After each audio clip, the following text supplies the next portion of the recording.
Well, everybody, first of all, thanks for joining this new talk. I'm Francois, I'm from Troopy. We are a Parisian company, and we do electric scooter free floating. Today, I want to discuss with you about an idea, a question we had, which is a new paradigm we've been observing, which is from motorists to mobilists. But first of all, I would like to share with you one of my favorite movies, which is The Fifth Element. Maybe some of you are old enough to remember this movie made by Luc Besson. And that's something really interesting about it is like Bruce Willis in this movie, he's driving a floating taxi in the air. And at that time, in the early 2000s, that's what we were considering as being futuristic. And what's quite funny about that is we just transposed what was existing at that time, basically a car, and we said, okay, in the future, the car, they will look like floating cars. And that's actually wrong. And that's a bit the same we've been observing when it comes to scooter mobility. What do I mean? And I will go in further detail, but the first thing is like, beforehand, we were all motorists, which means we were all owning a car, scooter, whatever, and we were living our life in the city center. But tomorrow, we will be mobilists. It means we will forsake ownership, and we will come to a new type of mobility. And this new type of mobility starts with three major points that I want to discuss with you today. The first one, and we call it "City is my playground." What does it mean? It's quite simple. Industrial revolution, from every type of era, always relied on three major pillars. The first one is technology, from hardware or software. Whenever a new technology occurs, then start the revolution. But that's not the only thing that you should focus on. The second one is the usage. It means if you want to convince somebody about a technology, you need to focus on the usage.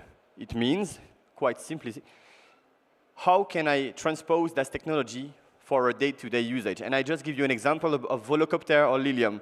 They do air taxi, amazing, okay, but concretely, how does it work? How do I transpose this new technology to day-to-day basis? And the third part, which is really important for us, because we, Troopy, we partner with Yamaha, one of the most famous and historical OEM in the world when it comes to two- and three-wheelers.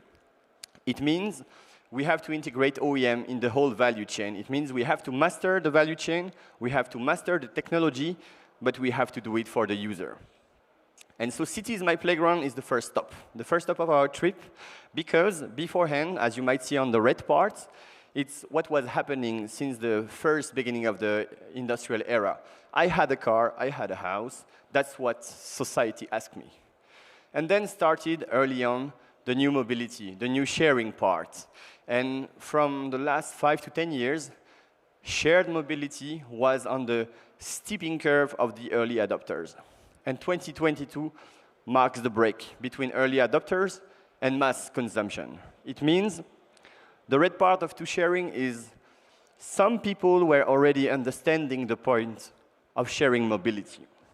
But the green part, and that's where Troopy intervene, is cities now in 2022, they are ready. They are ready for shared mobility. What does it mean? It's not only about the scooters, it's not only about the cars, it's also about institution, politics, and also how the city is evolving itself to welcome the shared mobility with new zone, with low emission, with new parking spots, and so on. So basically, we switch from a pure ownership model to a shared mobility model. I don't mean, and understand me, I don't mean that you need to completely switch from ownership to shared mobility, but if you have 100, now just go to 50. 50% of my time, I have my own car, I go a trip somewhere else. But on the other hand, we design shared mobility to allow you to use this remaining 50% to do whatever you want with a scooter, with intermodality between type of scooters, but also with multi-modality, with e-bikes, with patinette, everything else that you can use for shared mobility. The second stop of our trip is the constraints, and that we all experience in our daily life. And especially now with the unfortunate war in Ukraine, we see that oil price is surging. All the constraints we have with shared mobility, that's removed. It means I own a car, it costs me a lot. Not only the leasing, but also the oil, maintenance, reparation, insurance, that costs a lot. But there is another price we all pay we don't really realize until we are in freaking Paris center with the traffic jam. It's the stress. It's all the constraint, finding a parking spot. And that costs you a lot. And what does it cost you, actually? It doesn't cost you money. It costs you the third stop.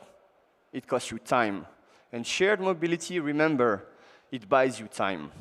But it has to buy you time about technology, about user, and about how an OEM is able to answer those needs. Don't focus on the wheel, focus on what I have to say, because it's quite easy to understand. Before, the wheel was not perfect. The red wheel was not perfect because we had few players, let's call it this way. They try to meet the need of shared mobility with new products, new usage. Perfect, but that comes with new constraints. And as I mentioned, that was the early mover tip. Now, today, we are on the mass consumption. It means we learn from our mistakes. Because, of course, shared mobility, it's a super nice idea, but if you come with an electric scooter that breaks, or you have spare part issue, you have parking issue, people don't take care. People that were just here before, they were speaking about the DOT patinette. That's quite a good example, because before it was super fancy to drive those e-scooters. Now it's becoming in our mindset. It's quite normal. And that's the same for mopeds, for scooters. On the green wheel, it's the wheel of a scooter made by OEM. What does it mean? We come with a better product because we learned, and also we have the expertise of the OEM behind. So it's safer, it's more environmental, and also it comes with retrofitting capability. And that's something we really want to put the emphasis on. What does it mean? It means when you have a fleet, it's what we call extensive usage. You use it a lot of different people, different driving skills, and in the end, the scooter, it breaks. But with OEM, we put out of the fleet after a certain amount of time, we retrofit the scooter, and it allows us to either way lease or sell it to people for a really affordable price. And that's super important because that gives access to a way larger scale of people. And the last part is the anticipate constraints. It means, remember point number 3, value chain. You manage the whole value chain, you manage the constraints. Short and crisp. Our 2 new scooters, you might see them on our nice booth. Left one, 50 cubic centimeter, the nails, developed alongside with Yamaha. On the right one, the easier one, 125 cubic centimeter with charging station. The wheel, again, of recycling. I mentioned it before. What is the life cycle of a product now that we understood and that we are on the mass consumption part? First of all, first stop, free floating. People try the new product, like it. We retrofit them to sell them on the second hand. We do strongly believe in second hand because that doesn't make sense today to produce a scooter that after 4 or 5 years need to go to trash or recycling because we are not able to retrofit it. And the plus of the retrofitting is that you can convince new users that are actually not able to pay the full price for a scooter. 2 major points here. First one, demotorize. What does it mean? It means a lot of people still drive with thermic scooter because it's more affordable and it's also more accessible in terms of market share. We offer them to take over their old thermic scooter. And we say, okay, sell me your old scooter and I give you Troopy credits. And that's how you convert users that would never go for free floating or only occasionally. And then you convert them for a longer time. And the second one, which is the one we have a strong belief in, is the 50% I was speaking before, how you convert somebody who thinks individual to go to collective. It means get rid of your car, get rid of your own scooter, come to do free floating, and we help you with affordable price, with affordable promotion, that you can try Troopy, be convinced, and also use the intermodality between 125 and 50.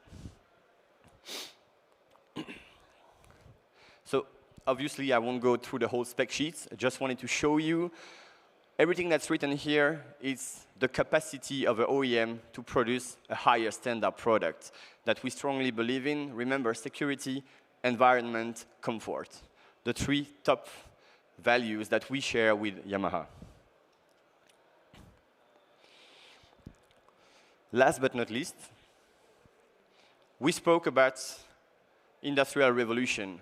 Technology, you remember, then OEM in at the very heart of our thoughts, the user. Before, how did it work? How you create value when you are OEM? It's quite easy. You buy, you sell, you do leasing, you do financing. It's quite easy. Then a small company called Tesla arrived and created the data collection. We are a data company. We are not a car producer. So it means we understand the user so we can define better how to serve him, how to create the car from the future. And that's the approach we want to have with Troopy too, because scooter is only a medium to better understand the usage. Maybe tomorrow it's e-bike, maybe tomorrow it's something else, but in the meantime, since we are now in the mass consumption era, scooter with data collection to perfect the UX, to get more security on board, that's super important, and focus on environment. And the last part is societal changes. Beforehand, we were just creating value, extracting value, and that led to nowhere. And where we do strongly believe in, and that's the last two parts, is second life of the product. We have to come on the market with a new product that can actually be retrofitted, but also inside the Yamaha network and with Troopy, we focus on the new work, on the new jobs, because people that are working in our workshops, they are used to repair thermic scooter, but tomorrow, what will be their job actually? How do we manage that? And that's our responsibility to provide them the correct education and creating actually those new jobs. And that's what we strongly believe in. And I want to leave you with this quote of Elon Musk, obviously, is you have two options. Either way you watch things happen or you are part of it. And obviously Troopy wants to be part of it in 2022. Thank you for your attention.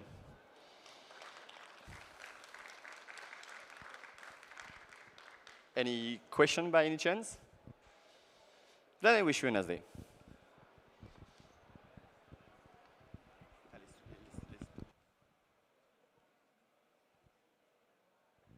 Alors j'ai éteint le micro par contre. Ok, ça va, pas de souci. Merci Merci. beaucoup.